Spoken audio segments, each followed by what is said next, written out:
하나님 말씀 출애굽기 34장 18절에서 20절 말씀입니다. 너는 무교절을 지키되 내가 네게 명한 대로 압비월 그 기한에 7일 동안 무교병을 먹어라. 이는 네가 압비월에 애굽에서 나왔음이니라. 무릇 초태생은 다 내 것이며 무릇 내 가축의 수컷 처음 난 우양도 다 그러하며 나귀의 첫 새끼는 어린 양으로 대속할 것이요 그렇게 아니하려면 그 목을 꺾을 것이며 내 아들 중 장자는 다 대속할지니 빈손으로 내 얼굴을 보지 말지니라. 아멘.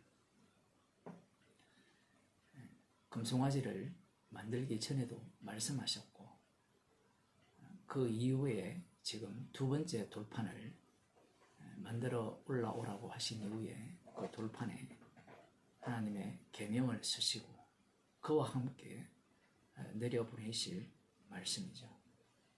언약을 갱신하는 내용인데 어제도 말씀드린 바와 같이 언약을 갱신한다고 했을 때 이스라엘 백성들이 이 말씀을 지킬 수 있느냐라고 할 때는 지킬 수 없습니다.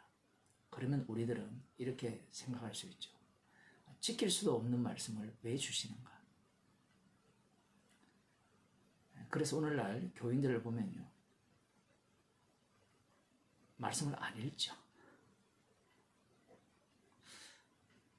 특히 이 출애굽기 같은 경우에는 반복되는 말씀들이 되게 많거든요. 어릴 때 성경을 읽어보면 똑같은 이야기를 왜 선호하시지? 우리가 보기에는 동일한 말씀이지만 이 말씀들의 내용은 동일하지만 차이 나는 반복되는 말씀이에요. 하나님께서 언약을 세우시면서 다시 이 말씀을 하시는 이유는 하나님께서 세우시고자 하는 나라가 따로 있기 때문에 그래요. 그러면 우리들은 어차피 목이 곧은 백성이니까 지키지 않을 거니까 주실 필요가 뭐 있느냐라고 하지만 그것은 인간들의 생각이고 실제로 이스라엘 백성들이 이 말씀을 지키지 않습니다. 약속의 땅에 들어가서 얼마 되지 않아서 우상을 섬기고 유월절 여기에 보면 초태성은 다 하나님의 것이라 바치지 않아요. 지금 여기에서는 이스라엘 백성들이 얼마든지 순종하겠다라고 하지만 아직까지 가지 않았거든요. 우리 그 대학생 때 보면 대학생들이 그 자기가 직장 생활을 하면 11조를 꼭 하겠다라고 그렇게 말을 하거든요.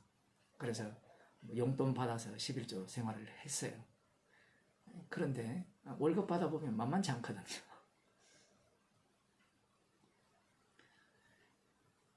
생각하는 것과 실제는 항상 달라요. 이스라엘 백성도 마찬가지죠. 특별히 이제 하나님께서는 무교절을 지키라고 합니다. 이 말씀의 의미는 약속의 땅에 들어갔을 때 시작부터 출애굽으로 하시겠다는 거예요. 그럼 무교절은 매년 돌아오잖아요.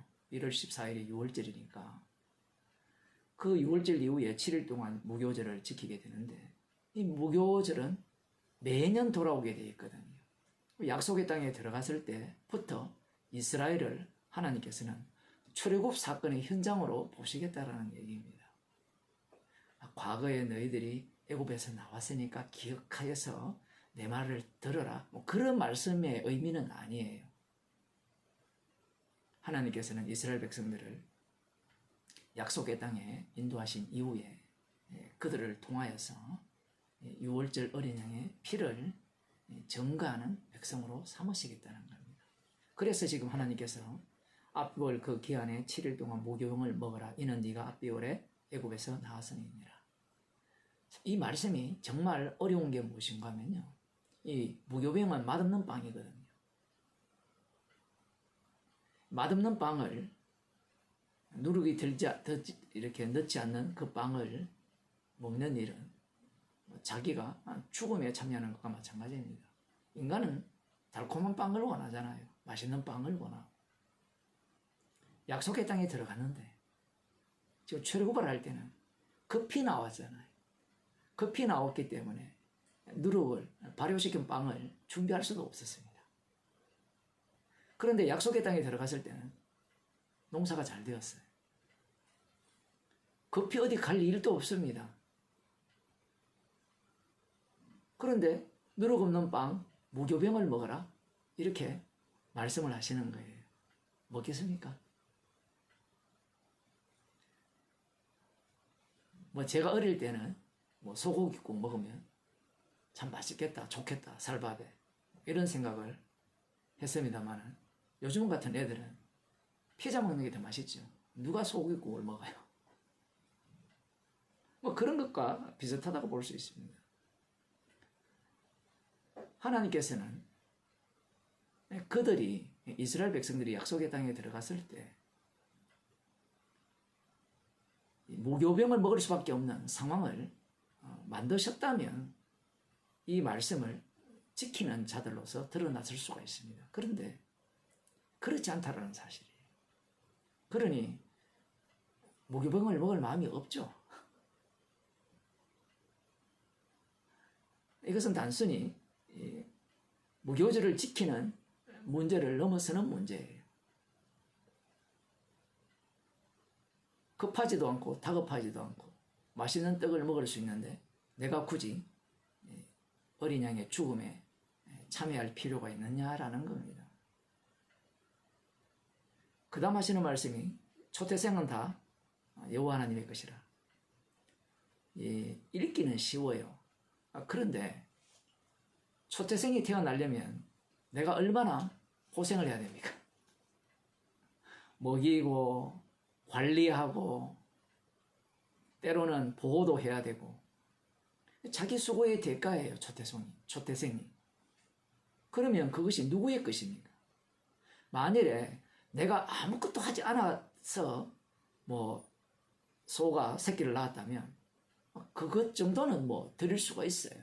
그런데 나의 땀과 수고가 다 그곳에 바쳐진 거예요. 아깝잖아요. 그 다음 또 하나는 이 장자를 대속하라. 대속물을 드리라는 거거든요. 장자는 여호와 하나님 것이기 때문에. 대속을 하려면 무엇이 들어요? 돈이 들어요. 그것도 아깝고 장자가 내 것이지 하나님께서는 장자가 태어나지 말자 죄인으로 간주해버립니다. 대속하라는 말은 너희 혈통 자체가 죄인이라는 거거든. 상당히 불쾌한 말씀의 내용입니다. 그리고 또 더 불쾌한 것은 빈손으로 하나님의 얼굴을 보지 말라 이렇게 말씀하세요. 뭐 이런 말씀들은 목사들이 교회에 올 때 잘 인용할 수 있는 말인데 이스라엘 백성들이 약속의 땅에 들어갔잖아요. 들어갔을 때 그들이 아무것도 하지 않고 수확을 했다면 빈손으로 하나님의 얼굴을 보지 말라는 이 말씀에 순종했을 수도 있습니다. 그런데 그 약속의 땅에 들어갈 때부터 이들이 놀란 것이 있죠. 하나님의 율법과 관련 없이 이미 그곳은 젖과 꿀이 흐르는 땅이었다는 사실입니다.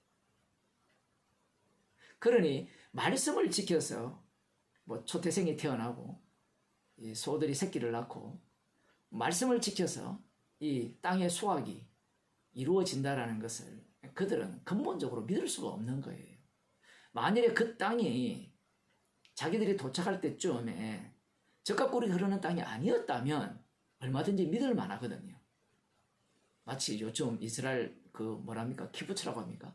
뭐 인공적으로 농장을 만들어서 사막을 개간해서 물을 끌어당겨서 뭐 그러한 것으로 자신들에게 축복을 주셨다면 얼마든지 이 말씀에 순종할 마음이 있는데 그런 부분도 이들의 순종을 하지 않게 만드는 요인이 되는 겁니다.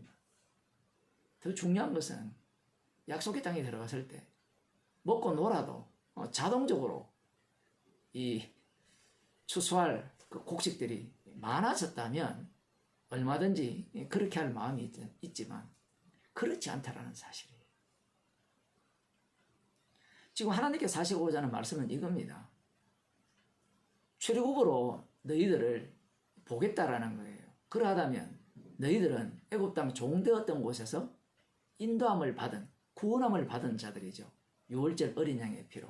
그러면 그 약속의 땅 자체가 어린 양의 피로 주어진 땅이고 거기에서 행하는 모든 일들은 어린 양의 피 공로로 행하는 일이 되는 거예요. 그런데 이스라엘 백성들이 자기들이 땀을 흘리고 수고하고 돌보는 그 일들을 어린 양의 피로 여길 마음이 있겠어요? 없습니다. 하나님께서는 처음부터 약속의 땅을 어린 양의 피로만 그 다스려지는 그 땅을 원하셨고 그 피 공로만 드러내는 이스라엘 백성을 원하셨던 거예요.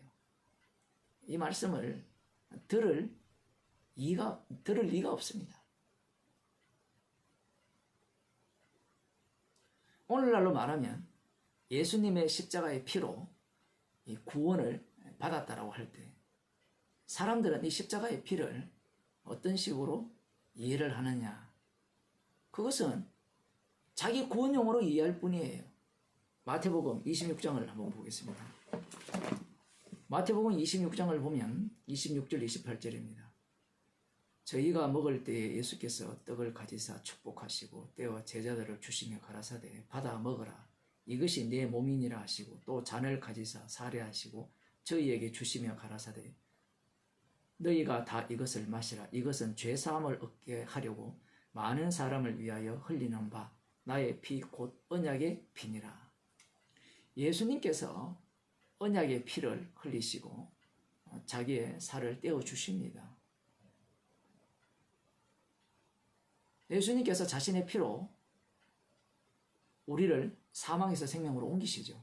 예수님이 친히 대속물이 되셔서 이렇게 말씀을 하시니까 사람들은 이 예수님께서 우리의 죄를 용서하기 위해서 이 땅에 오셨고 우리의 죄를 대속하기 위해서 십자가에 못 박혀 죽으셨다라고 그렇게 생각을 하는 겁니다. 그래서 사람들은 이 예수님의 죽으심을 증가하는 인생을 살기를 원하는 것이 아니라 예수님으로 인하여서 나 구원받았다라는 그러한 어떤 그 장래에 대한 죽은 후에 사후에 대한 보장과 그와 동시에 이후에 구원받은 이후에 이 땅에서 축복받는 삶을 그러한 어떤 꿈을 꾸는 그러한 생각을 갖고 있죠. 그런데 우리가 오늘 출애굽기 34장에서 살펴보았듯이 앞입을 무교절을 지키라 하잖아요. 약속의 땅에 넣으셔서 주님께서는 주신 모든 것들을 내어 놓으라고 말씀하시는 거예요.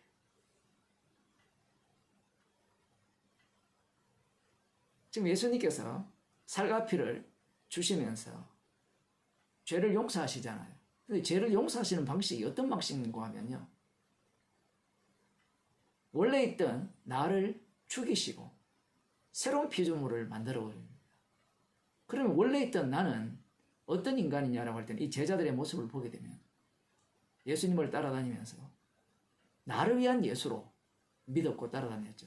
천국도 나를 위한 천국으로 이해를 했고 그리고 이 예수님이 왕이 되시면 나를 위한 왕국이 세워지기 때문에 나도 한 자리를 차지한다는 그런 식으로 이 나가 살아있는 그런 천국을 꿈꾸었던 겁니다.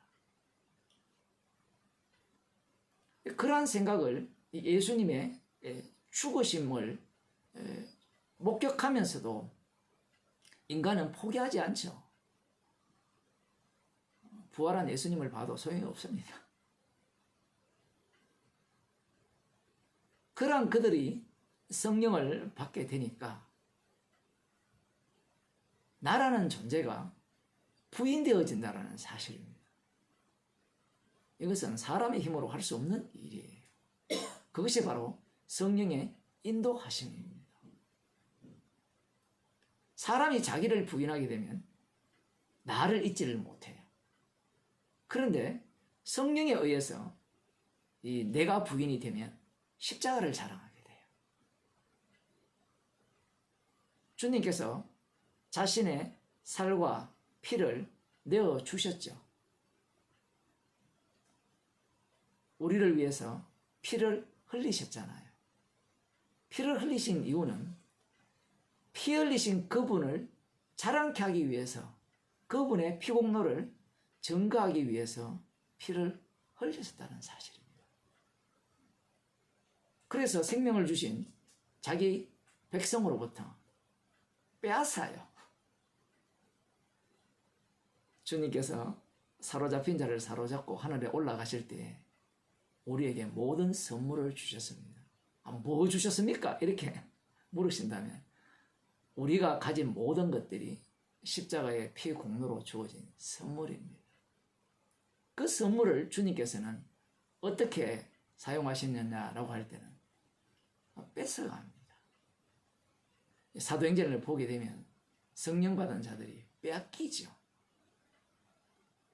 제가 빼앗긴다라고 표현을 하니까 이해가 안 될 수가 있는데, 그들이